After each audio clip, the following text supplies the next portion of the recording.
And the thing about that is you couldn't tear it in the middle and not see that it had been changed. You couldn't rip out a transaction. You couldn't change a transaction.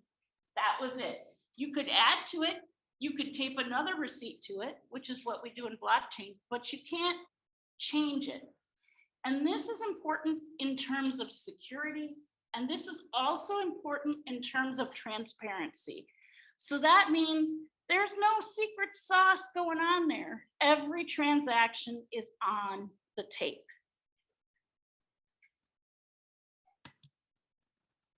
Now it's going to be. Yeah, hit the complete dot. What's that? Hit your mouse on the acknowledge the dot. What's this? You can't see it behind you. Sorry. Oh. It's just Good grief. Not a separate screen. Okay, fix it. Fix it. Where's the mouse? It's not there. Mother. Should have started this recording before. There, yay! So, are you still controlling it? Let's see. Push the button. Which one? Any button. Move forward. Push the space bar. Oh, for heaven's sakes. There. Okay. All right. Hopefully, we're not going to have to do this every time I change a slide because I have a lot of slides. So another advantage for blockchain is that it's trustless. You know, a lot of times when we do transactions, we have somebody in the middle that decides whether we're trustworthy, like a bank or credit card company, right? But in blockchain technology, it's the technology that makes the decision about whether you're trusted or not. You don't have to have a bank or a third party or give it all kinds of data. Another advantage of blockchain is that it is not centralized. Now, if you want to know what centralized is, here's my data. Okay, everybody point at me. This is a centralized network, right? Oh, I'm sorry. Sorry, Al. This is a centralized network, okay? So if you're pointing at me and I change this block, what do you see? You see the changed block. But since everybody's looking at the same thing, it still seems like the right thing. But it's not the right thing, it's a changed thing, right? So one of the advantages of blockchain is it's not centralized. It is decentralized and distributed. So if everybody's looking at their own block and one of the blocks changes, there's something in the network that says, hey, there's a problem. Something got changed, something doesn't match anymore. And that's where the distributed and decentralized thing is really important for the security. For those of you who are crypto heads, am I oversimplifying? Yeah, but it's just the basic idea of why this is important. Another thing that's really important is it's anonymous.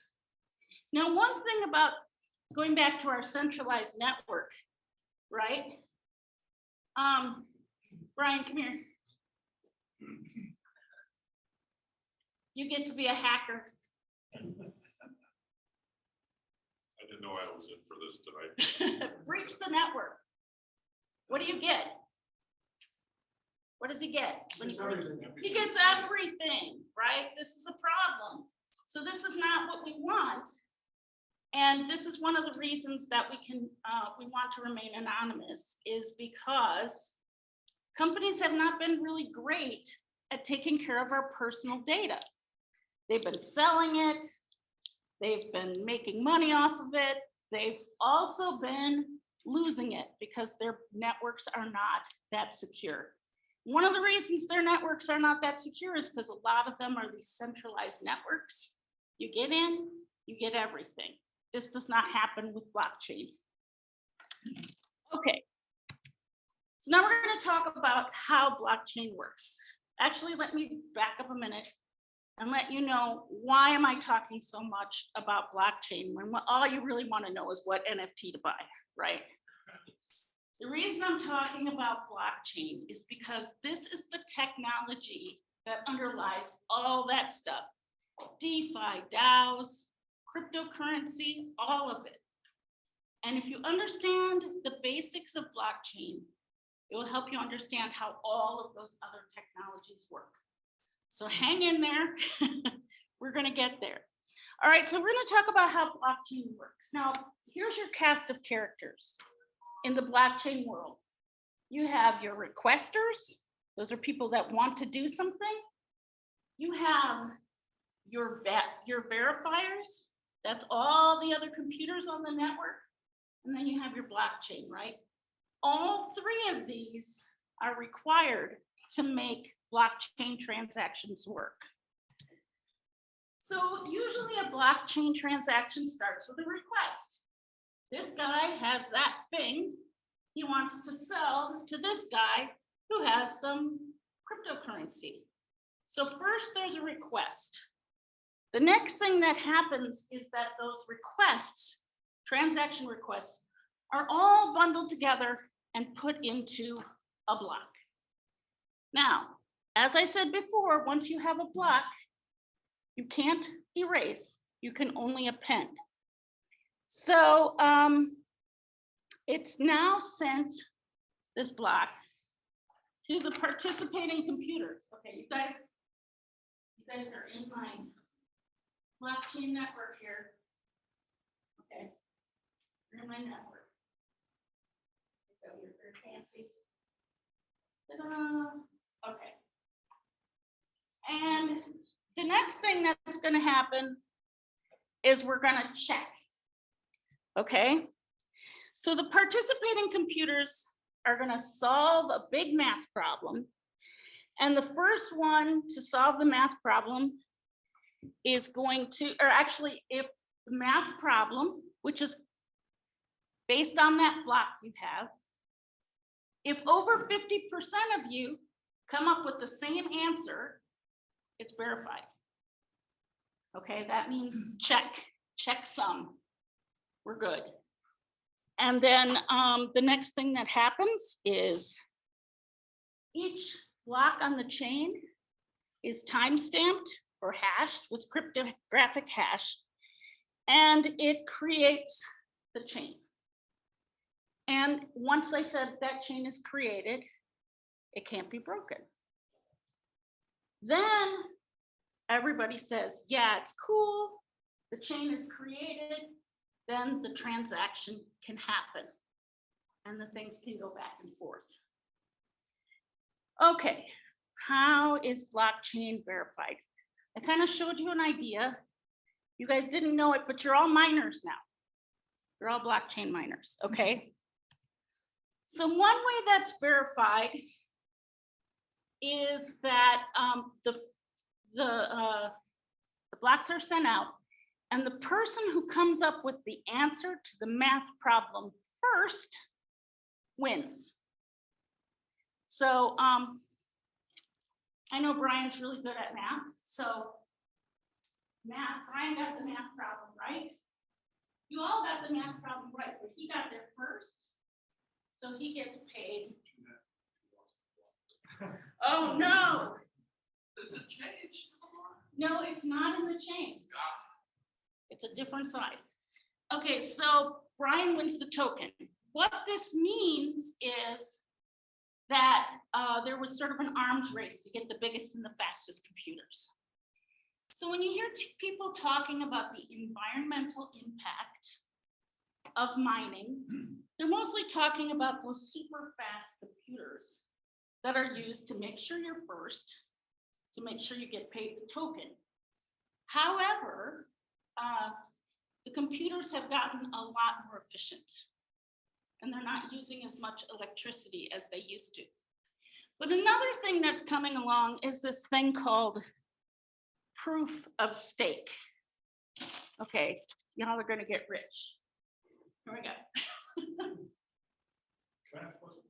Yeah, When you say it's right, it's really by what's mattering, it has to be a certain expected answer, they're going to verify the answer, or the answer is 50%. so usually way more than 50% agree, but at the 51% might get considered verified.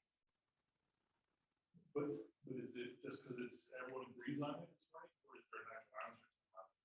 No, there's an actual answer to the math problem based on the information that's in that block. It's calculated based on that block, based on a number that's in the block. So if everybody gets the same answer, that means that the number in this block and the number in this block are the same. Or they're just verifying that everything is the same answer. Yeah, yeah. Okay, you asked the questions. Okay.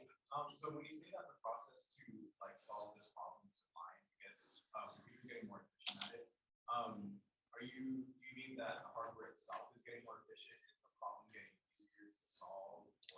It's mostly that the hardware is becoming more specific. Gotcha. So it's not using as much of a brute force approach as it used to. It's using a much more sophisticated approach now, instead of just throwing more processors at the problem. Yeah. Okay, so proof of stake means that instead of being the first to answer the math problem, you get to decide if you want to verify. So this is like Vegas. You say, I want to verify. You put down, you ante up your stake. And everybody who antes up a stake gets a ticket in the lottery. The more of a stake you put up, the more tickets you get. One of those is randomly picked, and you are one of the ones that gets to verify the problem out of everybody out there. And if you're one of the ones that gets to verify the problem, if the problem gets verified, you get your stake back plus a little more. Okay, that's proof of stake. And that is much less about brute force and much more about using your currency. So that is considered a faster, more scalable, and more environmentally friendly way to do mining. Okay, let's talk about some challenges.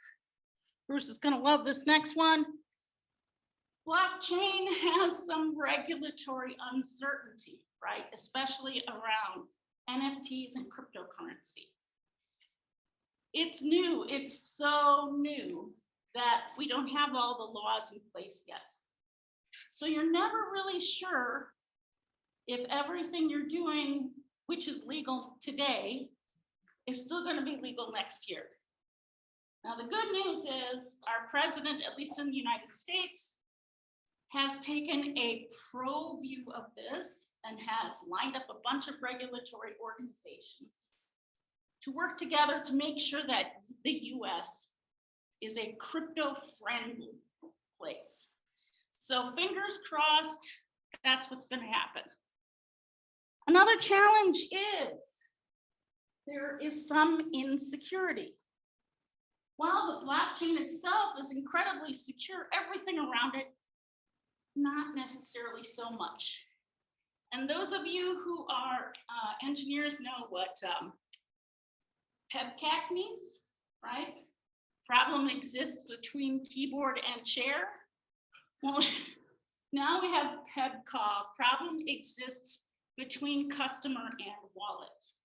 Usually when there's a leak or a problem, it's because somebody is not securing or using their wallet properly. But there are also places like where different chains are bridged together, or when one kind of currency is converted to another kind of cryptocurrency. Those are the danger zones.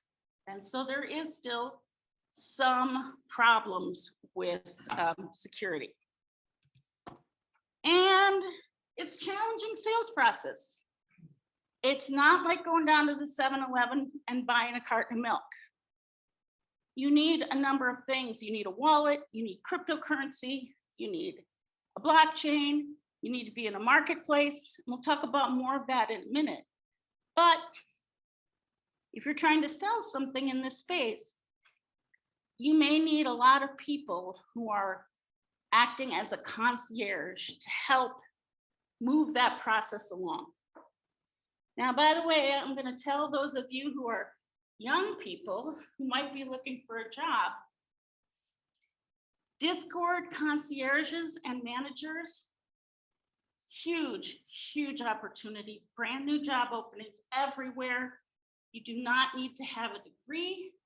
You need to know how to talk, and you need to know, you just basically need to be able to communicate, and you can get these jobs.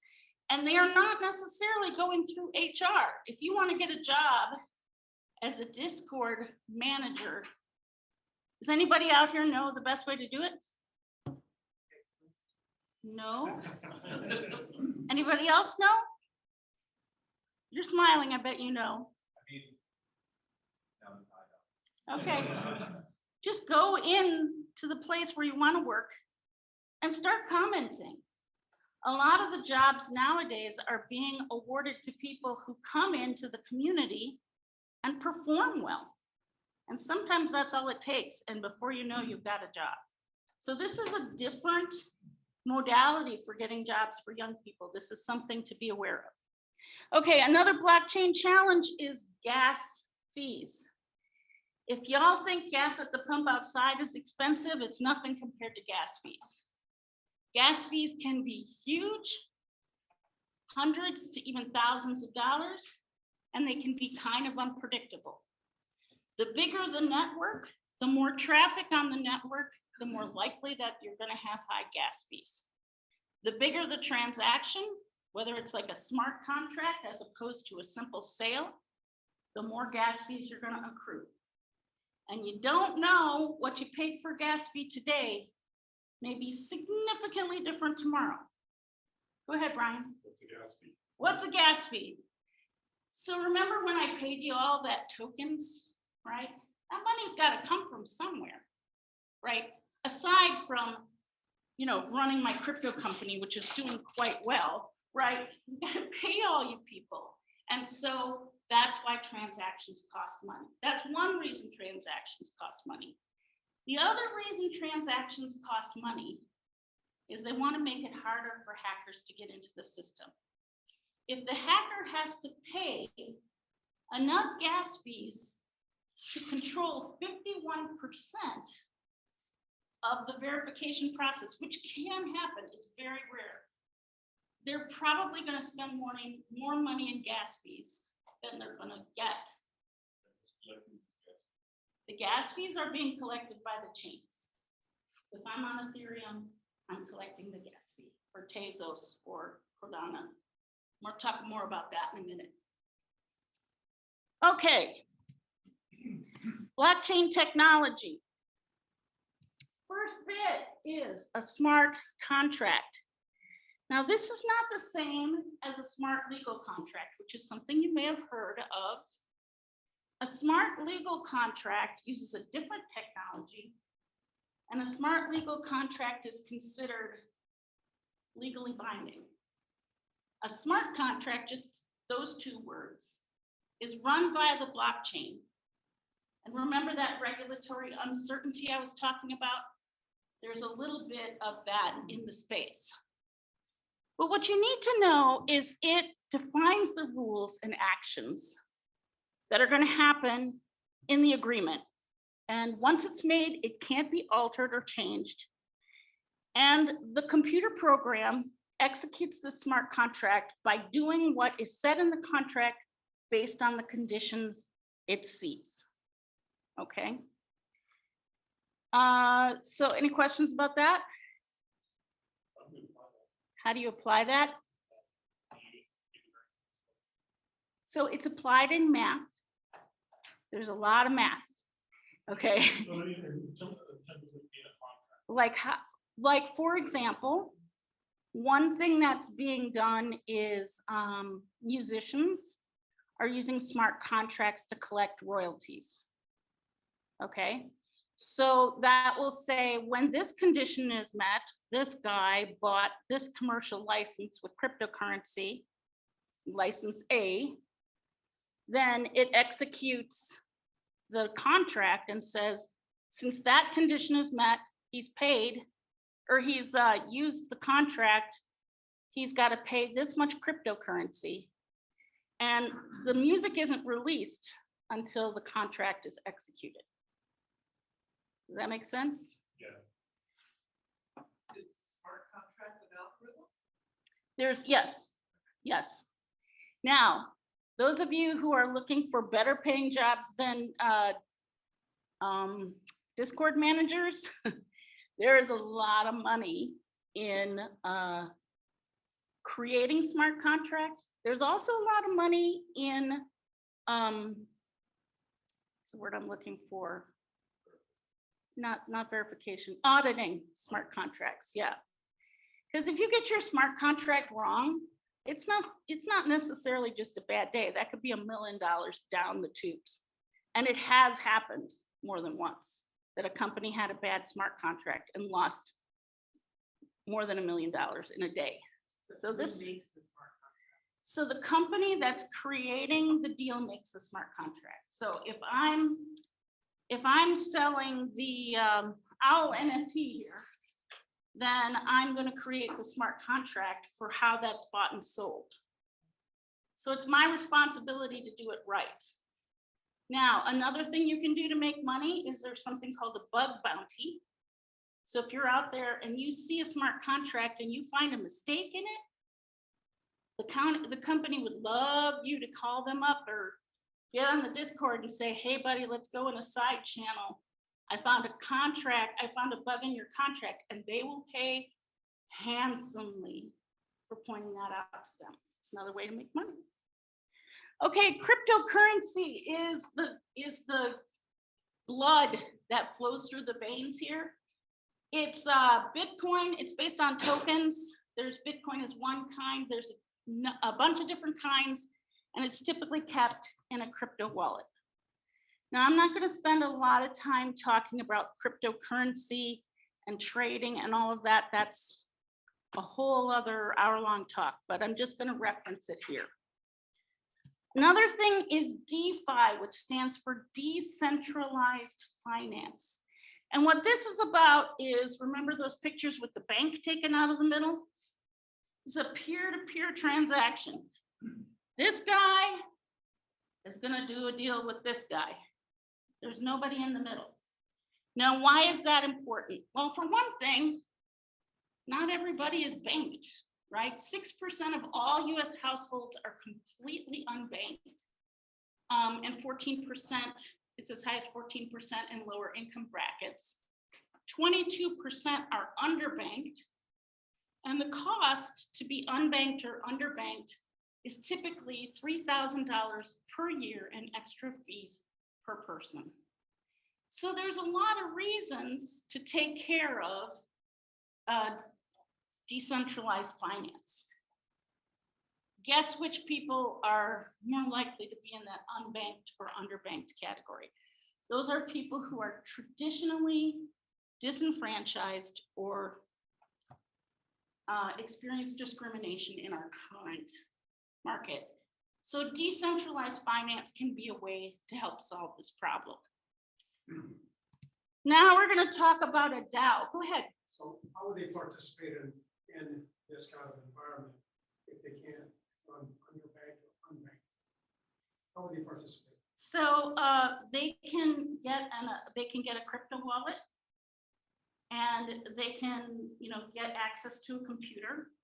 Most of them have some computer access. You don't need a super fast computer. And there are some costs associated, but compared to the costs of, say, taking out a payday loan and those kinds of very punitive financial instruments, it's less expensive. And there are more and more and more companies coming online committed to creating an on-ramp for these unbanked people to utilize this technology. So, and there are whole countries now that are using cryptocurrency as their de facto currency. How do you differentiate that from a standard platform like PayPal or So PayPal is Venmo or something? so PayPal is a centralized financial tool. There's a company in the middle of every single transaction. So if I buy something with PayPal, it's me, then the credit card or my PayPal account, and then the account, then the other guy's bank account, and then him. So you have to have an account in there somewhere, right? You can't have PayPal without a bank account. You can't do a transaction on PayPal without a bank account. So that is not available for decentralized finance. So on a decentralized system like this, how would you, where's the currency kept? Who keeps the currency? The currency is kept in your crypto wallet. And we're going to talk about how important that is in a minute, but it's kept in your crypto wallet or the crypto wallet of the person you're doing business with until the transaction happens. Okay, What is it backed by? pardon me? What is it backed by? You know, like cash, American dollars, is backed by gold. No, it's backed by, so this gets into a complicated, it's backed by math, and it's also, there are different kinds of coins, right? There are some coins called stable coins that are staked to, say, the US dollar. There are other coins that are not. But if you think that, if you think that most currency is actually backed by something, I got news for you. So that's a whole other story. Anyways, let me tell you what a DAO is. A DAO is a decentralized autonomous organization, right? This runs on a smart contract. You're like, I never heard of it, doesn't matter. There's a total market cap right now of $21 billion in this DAO space. And the DAO means there's no board of directors. We have a smart contract. Everybody agrees to the smart contract. That is the governance of the company. DAO stands for Decentralized Autonomous Organization. And no one's in charge. Everybody's in charge, right? You're voting based on your shares. Okay. So it's like buying stock. It's like buying stock, except it solves this thing called the principal agent dilemma. Okay, this is a problem with stocks. With stocks, the CEO of the company may not be the largest stockholder of the company, but they have a lot of power in the company. So sometimes the CEO does what's in the CEO's best interest instead of what's in the stockholder's best interest. Oh, sorry. So, sorry guys, I'm a wanderer. But yeah, that's a song too. But anyways, that's a problem that we have in traditional organizations. And since in a DAO, it's a very simple formula. You vote your shares. Everybody is motivated by the same thing, which is the overall health of the company. Give an example of a DAO running right now. There are production companies in Hollywood that are running as DAOs. Dash is a DAO. Dash is, yeah, you didn't help. Don't give them another acronym. Go ahead. Excuse me, Dash is again another currency that is operating as a DAO to try to inspire more participation from the programmers to lend money to others out there. So a lot of traditionally not-for-profits are looking at DAOs as the authority to govern themselves and to generate money or get out loans or whatever. Right, right. One of the things that comes from this is conflicts are resolved more easily because everybody can see the smart contract, everybody knows what the deal is. And also, innovation can come from anywhere in a DAO. It's not going through a traditional corporate structure.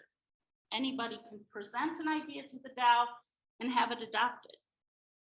All right, so finally, here's the thing that you've all been waiting to hear about, and that is NFTs. NFTs stands for non-fungible tokens. Okay, I've got a shiny purple token for anybody who can tell me what fungible means. Anybody know? Same as everything. They're all the same. Yep. Fungible means 1-to-1. Congratulations.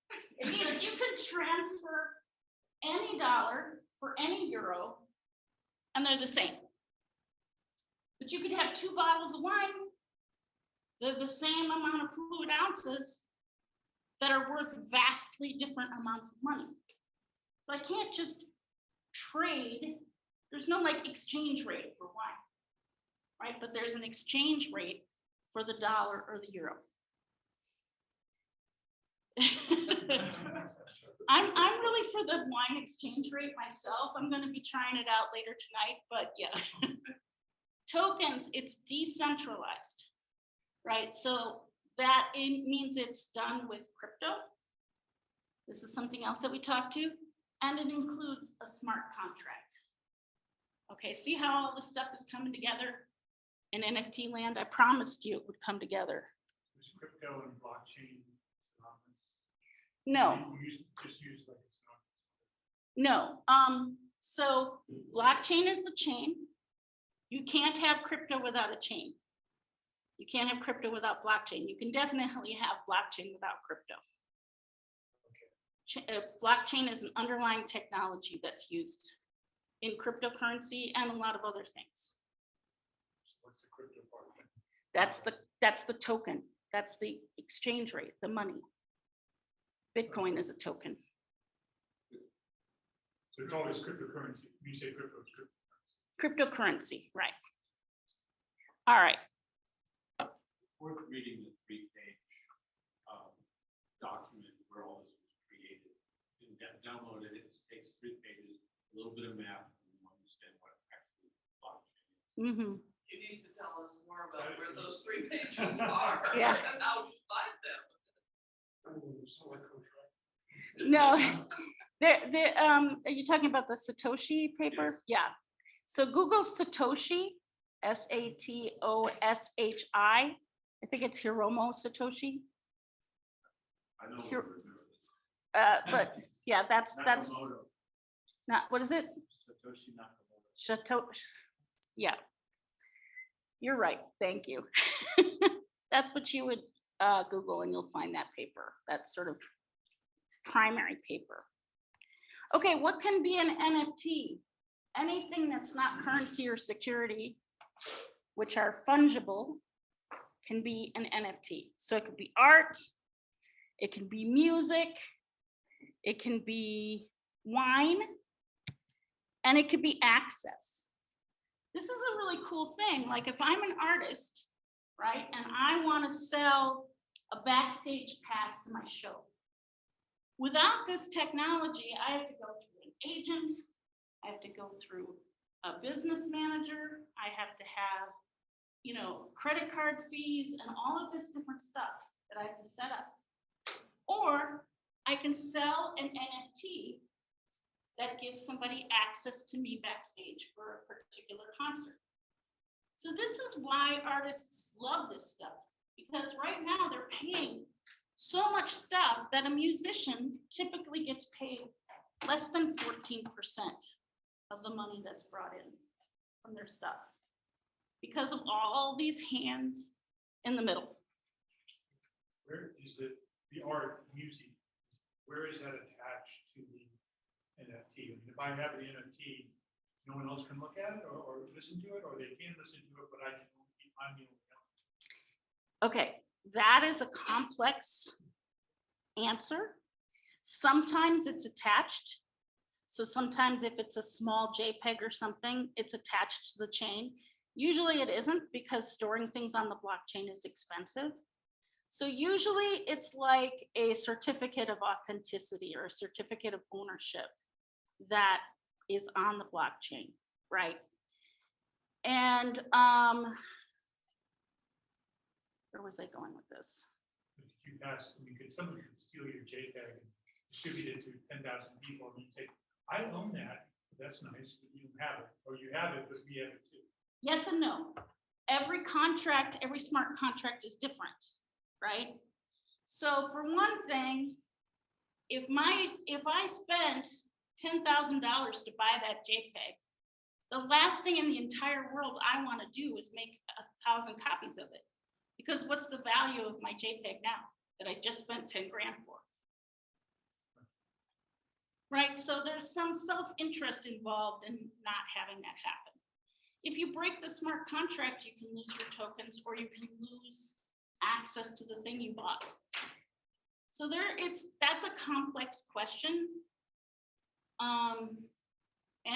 Maybe we'll save like more detail about that for, margarita time, but but generally it's like a certificate, like a certificate of authenticity or ownership.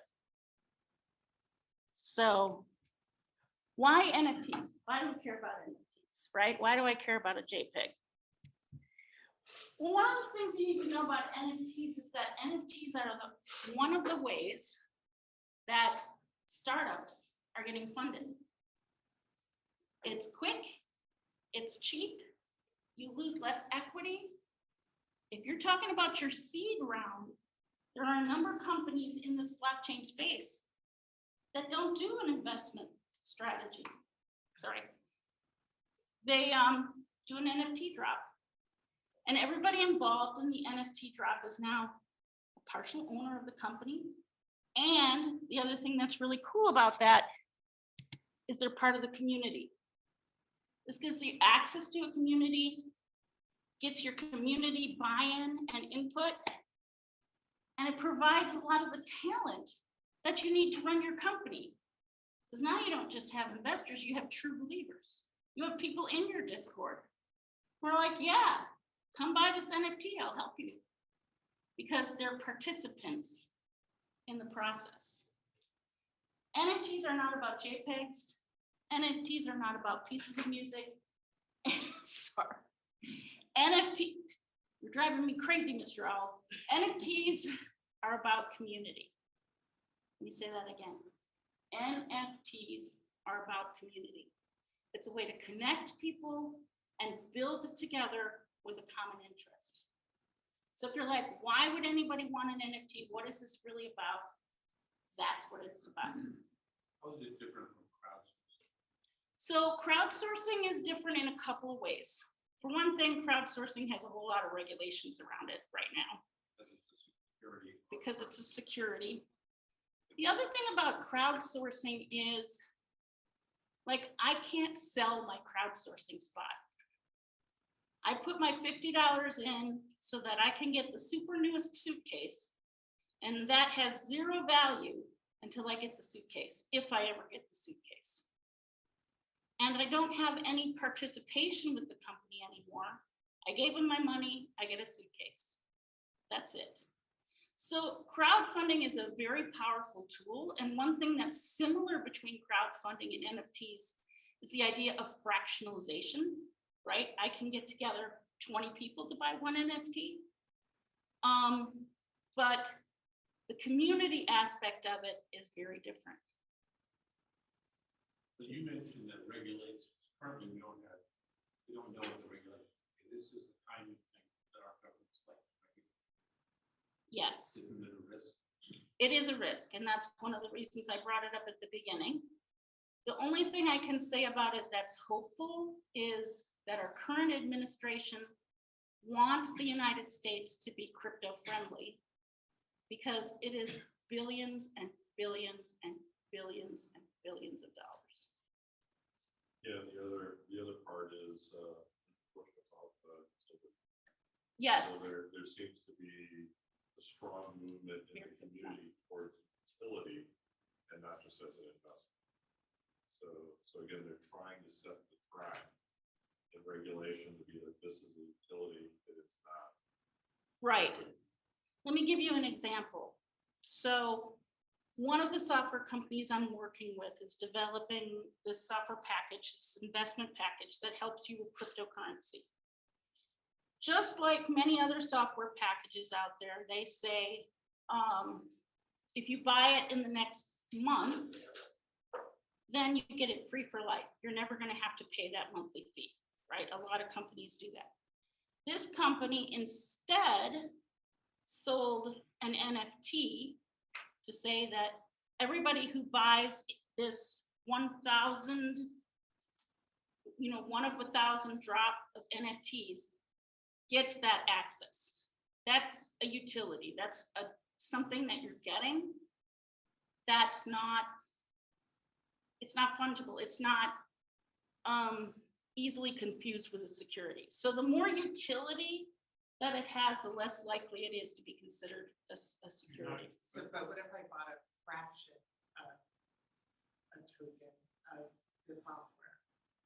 Do I still get it? Well, see, not all NFTs allow fractionalization. That is part of the smart contract. So in this case, the NFT was only $250. So they didn't allow fractionalization.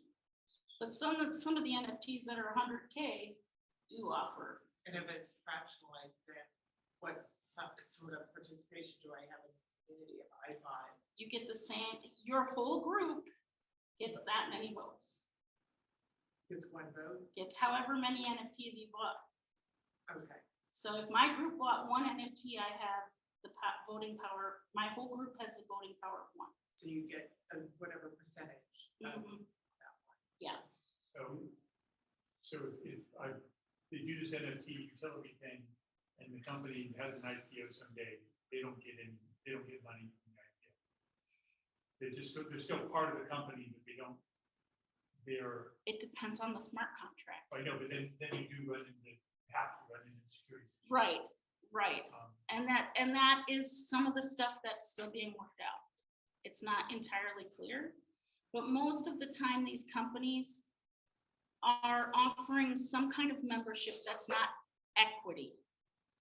So there are money tokens and there are also things called governance tokens. And those are really like voting power under these conditions, but that's not the same as ownership of the company. So this is where I get confused. You said it's non-fungible, right? It can't be identified easily as a currency transaction.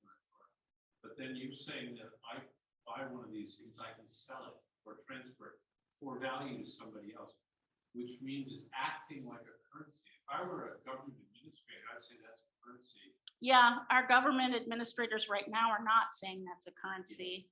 And part of the reason is that the value is whatever we say it is, that, whatever the person who wants to buy it is that day. But that's the nature of a value transaction. The person buying sets Okay, value. okay.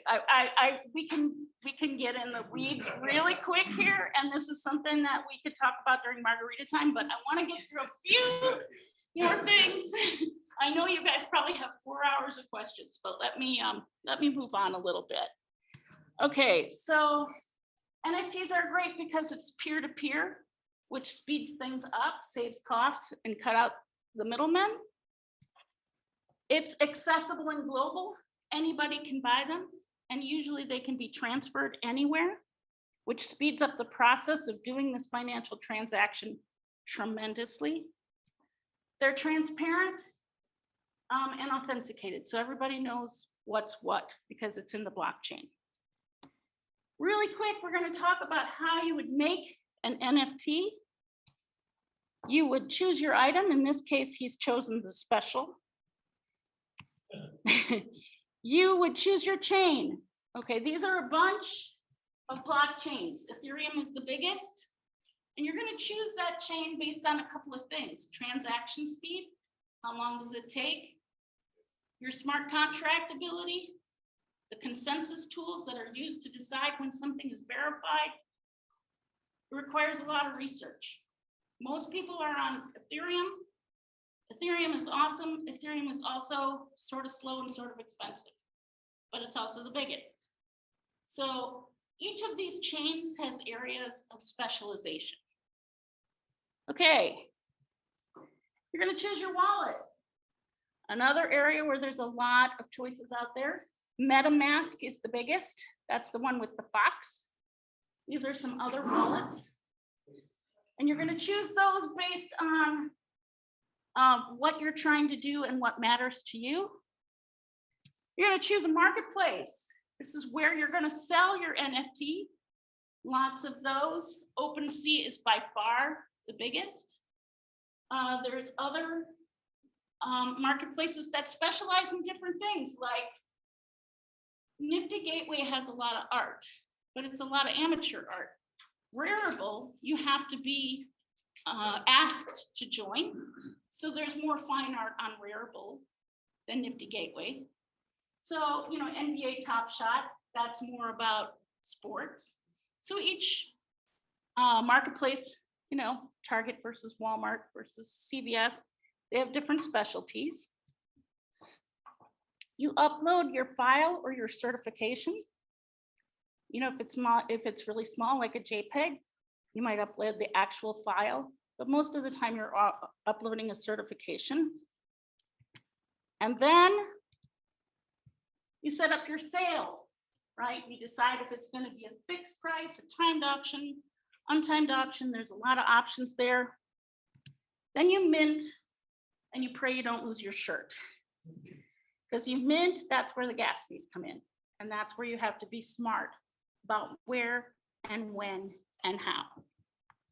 Buying any NFTs are a lot of the same process. I'm gonna give you a few more reasons why you might buy an NFT. One is to make money. Two is to support something you really believe in. A lot of not-for-profits are involved in this right now. And this is the way that they're raising money. Accessing things you can't access another way, like a backstage pass with Gwen Stefani, right? And because some people actually think this is fun. So, okay, how to buy your NFT. You choose your marketplace. You choose your wallet. You go shopping. You pick your NFT. Usually tells you what your gas fee is going to be. You buy/mint it, and you store it in your wallet. Couple last-minute tips. There are a lot of other technical uses for blockchain. Here's just a few. Research and study management, chain of custody, supply chain management. Blockchain is great for storing and tracking all kinds of things, and it's transparent and secure, which for something like chain of custody is a really valuable aspect. Curb your FOMO. Everybody that's trying to tell you sell you an NFT is going to tell you that if you don't get in today, you are going to die. They're lying. NFT is still very new. It's not too late. You haven't missed it. You may have missed some of the magical 200x up sales that we saw at the beginning, but you have not missed it. You're not gonna probably buy a Beeple anyways. So you're just fine. Manage your expectations. You know, don't be in it for like a short haul. It's like any other kind of investment. Think about what you want to achieve and build together towards that. Safeguard your wallet. If you get a wallet, print out your passphrase on a piece of paper and put it in a safe, right? Because if you lose your passphrase, you have lost everything in your wallet. If somebody else gets your passphrase, they can have everything in your wallet. Now, I'm not saying this to terrify you, because many people manage to do this responsibly day after day, but I am going to tell you that that is the one thing you don't want to mess up. So safeguard your wallet. Start small. You can get an NFT for 20 bucks. Try something, but start. Just give it a shot. Okay, that's me. I'm Jay DePatty at propellerhead-inc.com. I don't think, do we have time for questions? We started late, so we can go to 10 afterwards. Okay. All right. Questions? You mentioned Web 3.0 and the. Web 3.0. What is that? So Web 3.0 is what they call, is another word for the metaverse. Okay, I'm sorry. It's another word for the metaverse. And the metaverse is the coming together of a lot of different technologies, including virtual reality and augmented reality. And everybody thinks that the metaverse is just the web in VR, but it's not. Web 3.0 or the metaverse, this stuff that we talked about, NFT, cryptocurrency, decentralized finance, all that stuff is the blood that's in the beating heart of Web 3.0 and metaverse. Without those technologies, it's not really new. It's like you could always, when you wanted to play a game, right? You could always pay $20 and get a Sword of Thunder or whatever, right? But when you were done with it, it was done. But you can buy things in games now using NFTs. When you're done with it, you can sell it. This is the idea of the metaverse and Web 3.0. It's not only more immersive artistically, but it's much more decentralized and community driven, and peer-to-peer transactions are at the heart of what makes that go. Again, that's something I could give another 2-hour talk on, but that's the readers. Can you get on for one of our virtual viewers? They would like to know about the tax implications of cryptocurrency. I think that gets you back into your powdered wig regulatory scheme. Actually, The tax implications for cryptocurrency are a lot better ironed out than they are for NFTs. There are regulations out there about how things can be taxed. And there are tax attorneys that specialize in this. I am not one of them, but they do exist. That's the best I can do right now. Anybody else? So if you buy, hung up on the original NFT concept art, one reason you buy really neat type swords and put it on the wall. What do people do with it other than have it in their wallet and say, gee, I got this amazing thing in my wallet? Right. You So can't see it, but it's there. So you can see it. That's my question. yeah, you can see it in your wallet. You also typically will get a low res version that's in your wallet, and then you will get access to a much higher resolution version, which some people, they create NFT frames. You can buy giant digital frames, and you can hang it on your wall as a piece of art. I think this is also the disconnect with a lot of people about thinking that the image on the wall, I don't want to say this. So the disconnect in my mind happens in the fact that it's just a transaction receipt that says you own it. How you actually look at it, whether it's a physical object or an actual electronic object, doesn't really matter. So the people contract, you can get a copy of that image, but there's only one person out there that actually physically owns it. So to me, it's just that receipt of sale. It's as Well, an engineer. I'm gonna say that I think that's a little bit of oversimplification. In some people's case, they want to display it. For a lot of people, it's their profile picture. So everybody knows a Bored Ape costs X dollars. If my Bored Ape is my profile pic, everybody knows, hey, I got diamond hands. I bought something cool because it's on my profile on Twitter and all these different places. Some places like Bored Ape actually give you commercial rights to use your ape for whatever you want. Someone just scrape that and get a copy of it? They can, but they don't own it. And It's not a security system. So what, if you use it? but okay, it's you're like able I to use can it, why do you need to own it? I can buy a Prada bag, or I could buy a Prada bag. I know the difference, right? I know the difference. I'm going to carry those things differently. There's a joy in ownership that comes for certain things. Art is really just one area of NFTs, and it's sort of the area that's shrinking. The area of NFTs that is much cooler is the way that you can build community around shared ownership, around co-creation. And the other thing on the Prada example, we're actually starting companies exactly like Prada, which we call Nike, et cetera. And somebody was talking about our IDs. So we're combining the technology and near field communication devices, i.e. identifiers that identifiers that you might actually, when you go through the store, it actually rings on the device that says you stole this kind of stuff. We're taking those things which have unique identifiers, we're throwing them into an NFT contract, and we're burying them in the bottom of your sole of your shoe, so that we know that that's a Nike shoe or that's a Prada bag or all that kind of stuff. Becomes proof of actual ownership and legitimacy of the product. Not all NFTs are digital either. So I might buy a piece of physical artwork. So I might buy an NFT that gives me a digital copy of the artwork, and I get a physical copy of the artwork for free, right? So there's different ways that this is managed. It's the hardest thing for people to get past. And all I can tell you is it's,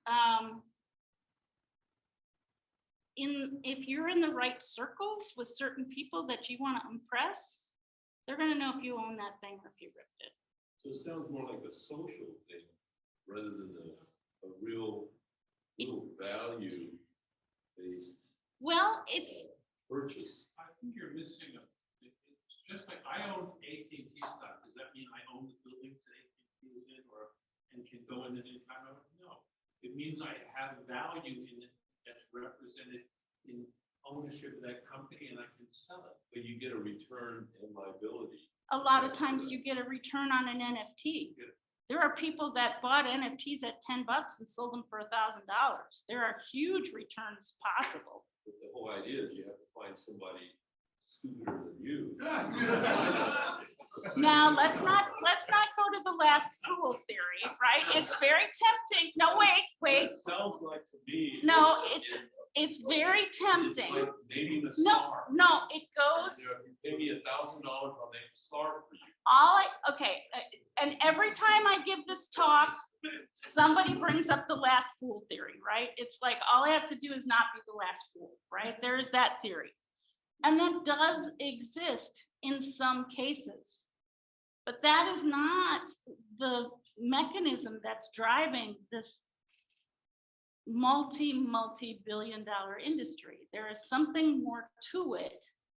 And there's not 10 words that I can give you that's going to help you, that's going to explain it for you. It's something that you have to experience. When I first started, I was very, very down on NFTs. I thought they were dumb. And this was only 2 years ago.